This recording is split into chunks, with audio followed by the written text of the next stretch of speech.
Here is a 1,500-word paraphrased version of the original content you provided, while maintaining its core themes, ideas, and tone, but cleaning it up for structure, coherence, and readability. The version maintains the political, economic, and social commentary, but removes redundancy, filler, and overly casual phrasing while retaining the style and critical stance. Canada's economic struggles and political turmoil amid global and domestic tensions. Canada is grappling with multiple challenges at home and abroad, from deteriorating economic indicators to political controversy and global instability. As the job market weakens and public dissatisfaction grows, leadership appears to be either absent or indifferent. This week brought concerning news, not just on the domestic front with worsening job numbers, but also regarding Canada's response to Israel's plan to seize Gaza City. Let's break it all down. Jobs report, a harsh reality check. July's job numbers were deeply troubling, painting a grim picture of the Canadian economy. The country shed 40,800 jobs, with 51,000 full-time positions lost and only 10,000 part-time roles added, a trade-off that doesn't bode well. Most of the losses were in construction, culture, and recreation, sectors typically robust in the summer. This is a clear sign of economic weakness rather than a temporary blip. Youth unemployment now stands at 14.6%, the highest level since 2010 excluding pandemic anomalies.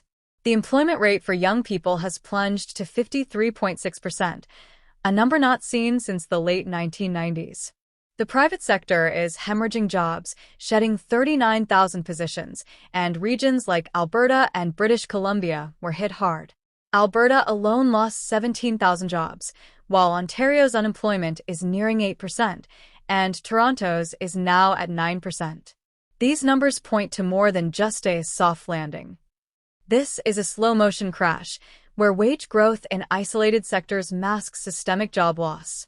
Yet when questioned, officials like Mark Carney seem dismissive.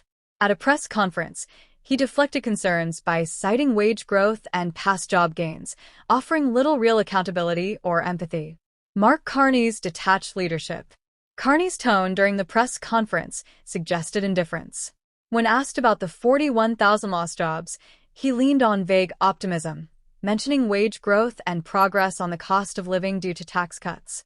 He showed no visible concern, no sense of urgency, just scripted talking points. While he claims measures are being taken in specific sectors like steel, lumber, and automotive, there's no evidence of meaningful change. Meanwhile, youth are facing record unemployment, full-time roles are drying up, and permanent jobs are disappearing.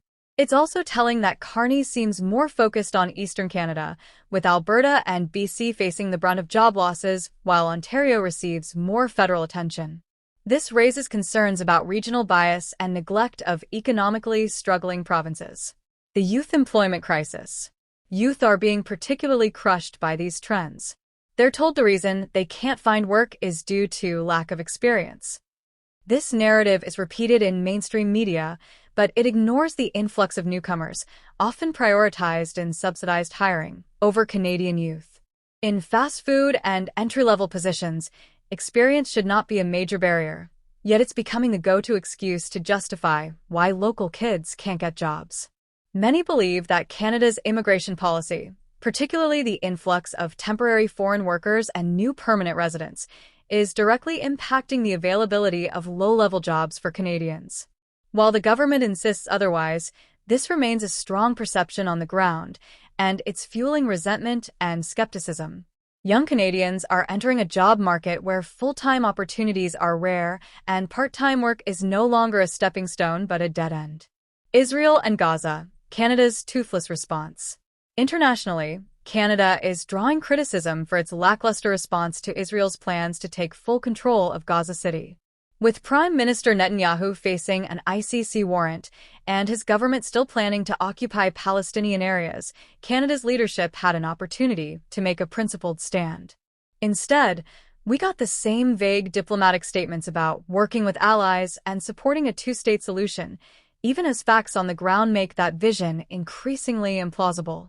Officials stressed a ceasefire, safe return of hostages, and humanitarian aid, but there was no mention of concrete consequences like sanctions or diplomatic pressure. Palestinians, some argue, no longer see the two-state solution as viable or desirable, and neither does Israel. The conflict has hardened to a point where coexistence appears unattainable.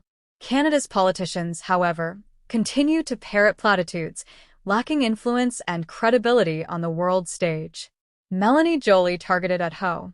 Many Canadians believe this kind of protest would be harshly punished if it came from conservative-leaning demonstrators, but activists supporting left-leaning causes, including pro-Palestinian groups, appear to enjoy a degree of leniency from law enforcement. It raises the question, how are protesters able to locate and target the personal homes of elected officials? There's a growing sense that politicians are losing control of the very groups they empowered through policy. Joly and others now face the uncomfortable consequences of open-door immigration and unchecked activism, ironically, from communities they previously championed. Political double standards and declining law and order. Across the country, there's a perceived two-tier justice system. Protests linked to progressive or international causes often face minimal legal repercussions, while homegrown protests, such as those related to COVID mandates, resulted in harsh penalties, including 10-year sentences for mischief. The inconsistency is eroding public trust in law enforcement and governance.